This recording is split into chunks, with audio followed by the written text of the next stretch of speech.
प्यारे बच्चों, पिछली वीडियो में हमने 15.1 का बेस किया था, तो आज हम एक्सरसाइज 15.1 स्टार्ट करने वाले हैं। तो अभी एक चीज देखिए, इसमें जो क्वेश्चन है जो हमने बेस किया था, सारा बेस इन क्वेश्चनों को आराम से करवा देगा। यदि हमने बेस को अच्छे समझा होगा तो हमें सभी क्वेश्चन आराम से समझ आ जाएंगे। तो देखिए, हम स्टार्ट करते हैं क्वेश्चन को। उसमें क्या बोलता है, पहला नंबर वो probability of an event E plus probability of an event not E. वो कह रहा है एक इवेंट था पीई जिसको हम लिखते थे, एक था पीई नॉट जिसको हम लिखते थे। दोनों को जब प्लस करेंगे, यहाँ प्लस है, तो हमारा क्या आंसर आएगा। तो देखिए, इसको समझने से पहले हमें दोबारा एक बार बेस को देखना पड़ेगा। जो हमने यहाँ पे किया था कि क्या था इसमें, एक तो नंबर जो था PE, PE means probability of event, probability of not event. इसने दोनों नंबर दे रखे हैं, ये वाले इवेंट वाला भी और नॉट इवेंट वाला भी। दोनों प्लस करके हमारा कितना आंसर आया था, 1 आया था। तो यहां पर हमारा आंसर क्या आएगा, 1। ठीक है, नेक्स्ट देखिए, the probability of an event that can not happen is dash. अब वो बोल रहा है हमें प्रोबेबिलिटी निकालनी है किसकी, एक ऐसे इवेंट की जो हैपन, जो हुआ ही नहीं। अभी मैंने आपको कल बताया था कि जब डाइस को हम उछाड़ेंगे तो क्या हमारे पास आएगा, 1 2 3 4 5 6। इनमें से कोई भी नंबर आ सकता है। यदि वो बोले इनमें किसी भी नंबर की प्रोबेबिलिटी निकाल लो तो हम निकाल सकते हैं। लेकिन जब वो बोलेगा 7 की निकाल लो, अभी इसमें कभी 7 आएगा, डाइस में कभी 7 तो आ ही सकता। तो वो जो नंबर आने वाला ही नहीं है, तो वो क्या आएगा, उसका आंसर क्या आता था, 0। क्यों, क्योंकि वो इम्पॉसिबल इवेंट था, हमने किया था ना कल। तो अभी देखिए, तो उसका आंसर क्या है, 0। उसका नेम क्या था, इम्पॉसिबल इवेंट। तो उसने बोला प्रोबेबिलिटी क्या आएगी उसकी, उसकी प्रोबेबिलिटी आएगी 0। Such an event is called, तो उसको क्या कहा जाएगा, तो उसको बोलेंगे इम्पॉसिबल इवेंट, इम्पॉसिबल इवेंट। ठीक है, तो देखिए, अब the probability of an event that is certain to happen is dash. अब वो क्या बोल रहे हैं, एक ऐसी प्रोबेबिलिटी निकाल लो जो काम हुआ है उस इवेंट की। अभी जो काम हुआ मतलब इन 6 में से यदि हमें कोई निकालने के लिए कहेगा, वो 3 की, 4 की, 5 की, 6 की, हम इनमें से आराम से निकाल दें। क्यों, क्योंकि ये जितने भी 6 नंबर हैं, इनमें से इन सभी को हम डाइस के साथ इनका आंसर आ सकता है। तो इसलिए जो काम हुआ है उसका जो प्रोबेबिलिटी क्या थी, 1 आएगी, और उसका जो नेम है वो क्या आएगा, श्योर इवेंट। ठीक है ना। तो अभी इसने प्रोबेबिलिटी कितनी पूछी है, इसकी प्रोबेबिलिटी आएगी 1, और उसको हम क्या बोलेंगे, श्योर। श्योर भी कहेंगे, एक नाम और भी इसका, याद फिर क्या आएगा, कर्टेन इवेंट। ठीक है, आगे देखिए, the sum of probability of all elementary events of an experiment is dash. अब ये बोल रहा है जितनी भी प्रोबेबिलिटी हमारी निकलेंगी उन सभी का सम क्या होगा। मैंने जब ये बताया था आपको, यदि मान लो 1 इवेंट है, इवेंट 2, इवेंट 3, कितने मर्जी इवेंट हो जाएं, सभी को जब प्लस करेंगे तो हमेशा 1 आएगा। क्या आएगा, 1। तो इसका भी आंसर यही है, जितनी प्रोबेबिलिटी निकालेंगे इवेंट की उन सभी का सम कितना आएगा, 1 के इक्वल आएगा। ठीक है, अब देखिए, the probability of an event is greater than और इक्वल टू डैश। हमने जब ये किया था, देखिए, कोई प्रोबेबिलिटी जब निकलेगी वो ग्रेटर देन 0, 0 से बड़ी होगी या फिर उसके इक्वल आएगी, ऐसी बात हमने की थी। और 1 से हमेशा छोटी होगी, लेस देन होगी, या फिर उसके इक्वल आएगी। तो अभी उसने क्या पूछा है, उसने सबसे पहले पूछा ग्रेटर देन और इक्वल। ग्रेटर देन और इक्वल किसके थी, वो 0 के। लेस देन और इक्वल किसके थी, वो 1 के। तो यही इसका आंसर है। तो फर्स्ट क्वेश्चन आप सभी को समझ आ गया होगा। तो अभी देखिए, सेकंड क्वेश्चन को हम करते हैं, उसका हम फर्स्ट पार्ट करते हैं पहले। Which of the following experiment have equally likely outcomes explain. अभी देखिए, इन क्वेश्चनों के अंदर वो हमें हर क्वेश्चन में 2 सिचुएशन देगा, फर्स्ट सिचुएशन और सेकंड सिचुएशन। इसमें हमें क्या करना पड़ेगा, हमें देखना है कि किसके अंदर हमारे को जो हमारी पॉसिबिलिटी है वो एग्जैक्ट हमें पता चल रही है। जैसे मान लो हमने एक टॉस किया, हमें पता है टॉस करने पर या तो हेड आएगा या फिर टेल आएगा, दोनों में से कोई ना कोई रिजल्ट आने वाला है। हमें यदि 50% हेड के ऊपर विश्वास है तो 50% टेल के ऊपर भी विश्वास है, ठीक है ना। तो ऐसे ही हमें दो दो सिचुएशन हमें देगा, तो हमें ये बताना है कि क्या हर एक सिचुएशन में, मान लो क्वेश्चन आया, दो सिचुएशन उसमें आ गई, क्या इस सिचुएशन में भी हमारे 50-50% पार्ट हम बांट सकते हैं। यदि बांट सकते हैं तो हम लिखेंगे it have equally likely outcomes. यदि दोनों में 50 नहीं आया, मान लो किसी में तो 90% हमारे को लग रहा है, किसी का 10% लग रहा है, किसी का 0% लग रहा है एक साइड का, तो हम क्या लिखेंगे, it have not likely equal likely outcomes. तो देखिए कैसे, a driver attempt to start a car, एक ड्राइवर क्या करता है, कार स्टार्ट कर रहा है। द कार स्टार्ट्स और डज नॉट स्टार्ट, वो कह रहा है कार स्टार्ट हो गई या फिर नहीं हुई। तो इन दोनों में से क्या रिजल्ट हमारे को लगता है भी, क्या ये इक्वली लाइकली आउटकम है, क्या हम दोनों को 50-50% वो देंगे। तो भी एक चीज देखिए, अभी अब जब सिक्के को उछालेंगे, सिक्के का हमारे को हर कंडीशन के बारे में पूरा नॉलेज है कि उसके पास सिर्फ हेड और टेल दो पार्ट है, और उसके बारे में कोई नॉलेज, जितनी नॉलेज हमें सब कुछ है कि उसको उछालेंगे तो दोनों में से एक ही आएगा। लेकिन इसके अंदर इसने ये तो कह दिया वो कार स्टार्ट होगी या नहीं होगी, लेकिन ये तो नहीं बताया कि कार में तेल है, पेट्रोल है उसके अंदर, या कार सही है या नहीं है। तो इससे क्या पता चलेगा, यानी हम किसी भी चीज की तरफ श्योर नहीं है, 50% भी एक साइड में, या 100% किसी के बारे में कोई श्योर नहीं है कि वो कार चलेगी या नहीं चलेगी। तो दोनों में से कोई काम हो भी सकता है या नहीं भी हो सकता है, कुछ नहीं पता इसके बारे में हमें। तो इसलिए तो ये जो इसका जो आंसर है हमारा, वो इक्वली लाइकली आउटकम्स तो नहीं है। लेकिन नहीं है तो हमें क्या लिखना पड़ेगा, तो इसके लिए हमें पूरा लिख के दिखाना पड़ेगा यदि हमें मार्क्स लेने हैं पेपरों में। तो क्या आएगा, it is not an equally likely event as it depends on various factors such as whether the car will start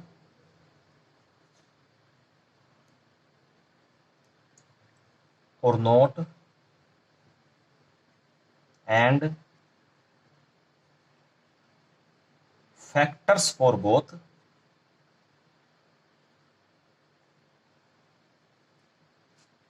the condition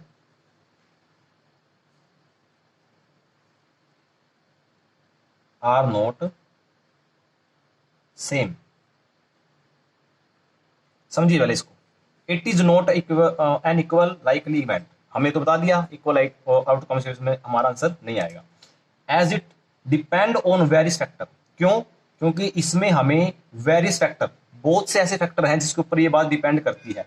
such as whether the car will start और नॉट, जिसके ऊपर क्या वेरियस फैक्टर क्या depend करेगा कि car start होगी या नहीं होगी। जैसे factors for both the condition are not same, दोनों बातों में हमारे कंडीशन सेम नहीं है, हमें कोई बात श्योर नहीं हमारे को दी गई, ठीक है ना। तो इससे अभी हम आगे करते हैं। और अब देखिए सेकंड क्वेश्चन, सेकंड पार्ट क्या है।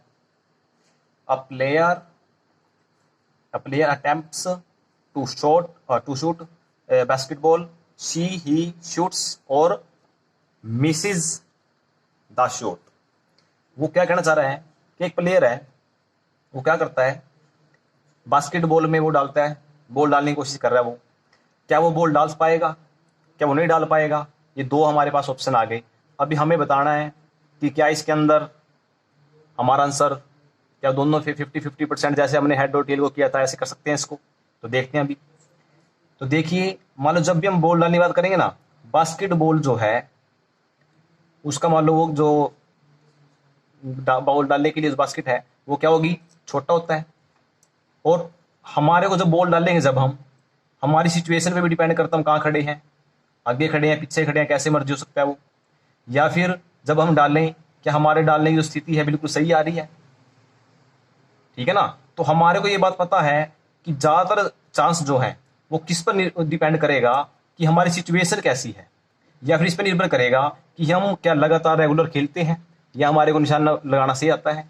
तो उसने इस क्वेश्चन में किसी भी प्रकार की कोई हमारे को 100% किसी प्रकार का कुछ नॉलेज नहीं दी, जैसे उसने फर्स्ट क्वेश्चन हमारे को कंप्लीटली समझाया नहीं था। तो ठीक है ना, तो इसमें भी हम ये नहीं बता सकते एग्जैक्टली क्या उससे वो शूट कर देगा या फिर उससे मिस हो जाएगा, ठीक है ना। तो इसमें भी हमें कुछ सेम वैसे लिखना पड़ेगा, कंप्लीटली तो नहीं, कुछ ऐसे लिखेंगे हम, it is not an equally likely event, ठीक है ना। इवेंट तो आया नहीं, लाइकली इवेंट तो आएगा नहीं है। As it depend on the player's ability and there is no information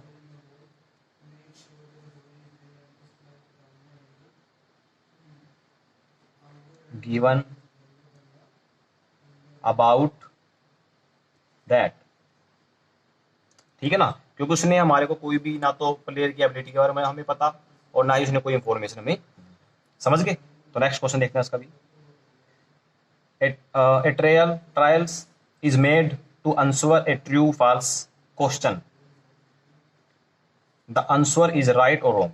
अभी देखिए, कोई भी क्वेश्चन है उसके उसने हमारे को दो ऑप्शन दे दिए कि क्या क्वेश्चन ट्रू होगा या फॉल्स होगा।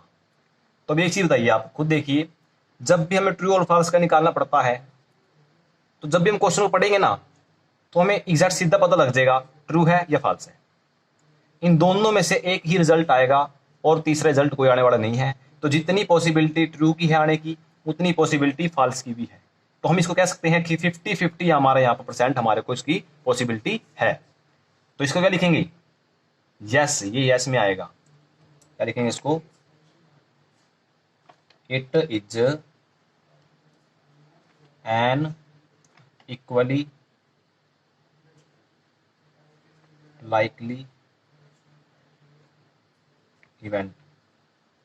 बस इसको इतना ही लिखना है, हमें पता होना चाहिए इसके बारे में जो भी, ठीक है ना। नेक्स्ट देखिए, ए बेबी इज बोर्न, एक बच्चे का जन्म हुआ। इट इज ए बॉय और ए गर्ल, ये लड़का है लड़की है। अभी एक बात आइए, तो इसमें भी हमें जैसे इसमें 50-50 चांस दोनों के कंप्लीटली थे ना, तो इसका भी हमें श्योर है या तो लड़का होगा या क्या होगी, वो लड़की होगी। तो ये भी क्या है, ये भी इवेंट है। तो it is an equally likely event, ठीक है। तो अभी हम नेक्स्ट क्वेश्चन देखते हैं। इस क्वेश्चन में क्या बोलता है वो, why is tossing a coin considered to be a fair way of deciding which team should get be ball at the beginnings of a football game. वो कह रहा है कि जब भी ये गेम खोली जाती है फुटबॉल गेम, तो उसमें एक क्या करते हैं, मतलब किस टीम को बॉल मिलेगी उसको देखने के लिए तो हम टॉस करते हैं कॉइन को। लेकिन कॉइन को ही क्यों चूज किया गया टॉस करने के लिए, मतलब किस टीम को मिलेगा वो कैसे पता चलेगा, जिसकी जो टॉस जीतेगा वो बॉल को ले लेगा। लेकिन हमें कॉइन को ही यूज क्यों किया, वो हमें पता है, क्योंकि कॉइन को यूज करने से क्या होगा कि हम उसके बारे में श्योर हैं, या तो हेड आएगा या फिर टेल आएगा। 50% उसकी चांस आने के, 50% उसके भी चांस है। तो इसलिए हमें सेम उसको क्या करें, यहाँ पे टॉस को लिया और कॉइन को लिया, ठीक है ना। जैसे हमने इसे लिखा था ना, इसमें तो हमने सिर्फ लिखा है इक्वली लाइकली इवेंट है कि नहीं है, लेकिन इसमें हमें बताना पड़ेगा कि इक्वली लाइकली इवेंट तो है, लेकिन क्यों है, किस लिए हमने उसको वो किया। देख, व्हेन जो हमने अभी बोला ना उसको हम सेम लिख देंगे, when we toss a coin the possible outcomes are only two two two हुआ है ना हमारे पास यहाँ पे पॉसिबल है ना आउटकम्स, हेड या फिर टेल, लिख देंगे हम हेड और टेल, ठीक है, which are equally likely outcomes, therefore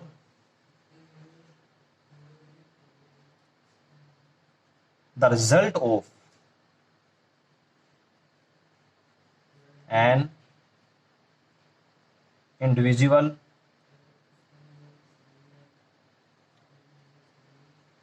toss is completely unpredictable, यानी इसमें हम क्या है, इसके जो रिजल्ट है उसको लेकर हम स्पष्ट हैं कि हमें पता है कि उसका जो आंसर आएगा वो इन दोनों में से एक आने वाला है, ठीक है ना। तो ये हमारा जो है थर्ड क्वेश्चन यहाँ पे कंप्लीट होता है।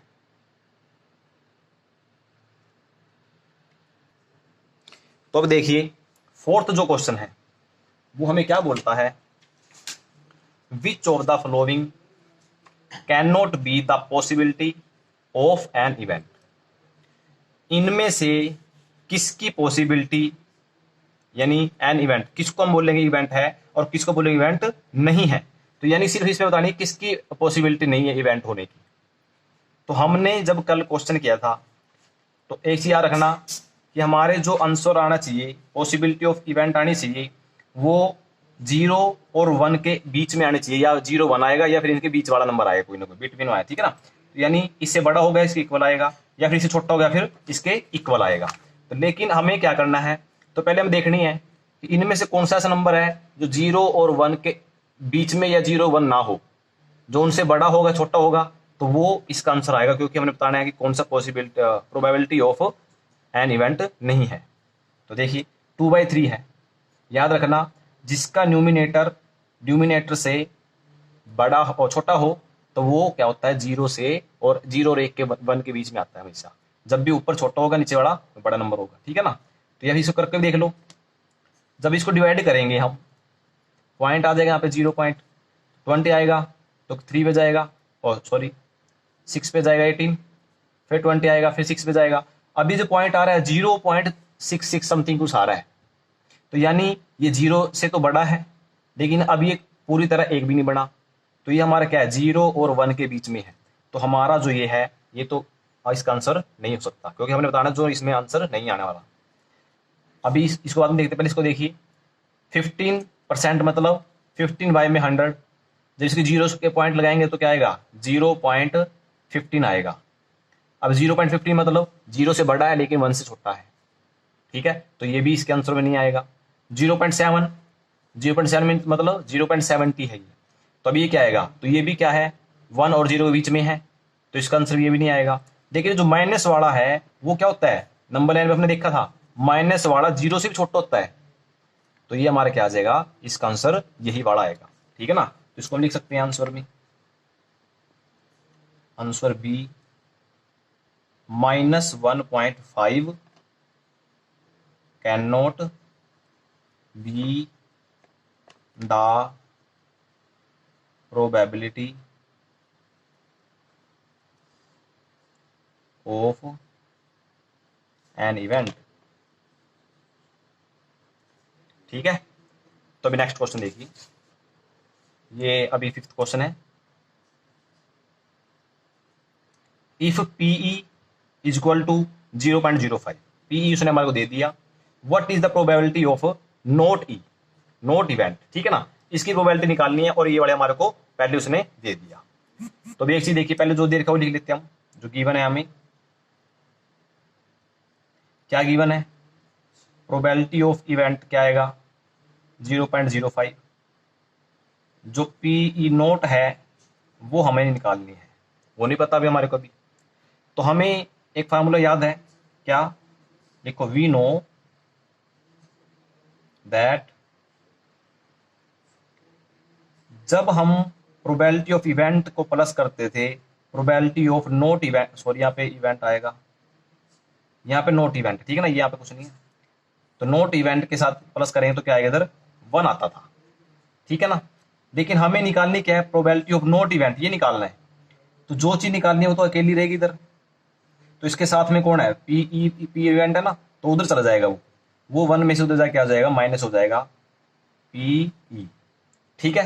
तो अब इससे पता लग गया कि हमें निकालने क्या करना पड़ेगा, 1 में से पी ई की जो वैल्यू है ये वाली, ये माइनस करनी पड़ेगी। तो पी ई नॉट इवेंट है जो, मतलब उसको क्या करना है, 1 माइनस 0.05, जब इसको माइनस किया जाएगा तो क्या आएगा 0.95, ठीक है ना। तो ये हमारा आंसर आ जाएगा। तो लिखो क्या है, द प्रोबेबिलिटी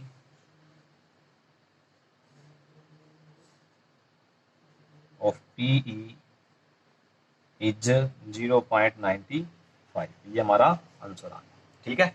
तो अभी हमारा आज ये 5 क्वेश्चन हो चुके हैं, तो नेक्स्ट वीडियो में हम इससे अगले नेक्स्ट वाले क्वेश्चन करेंगे।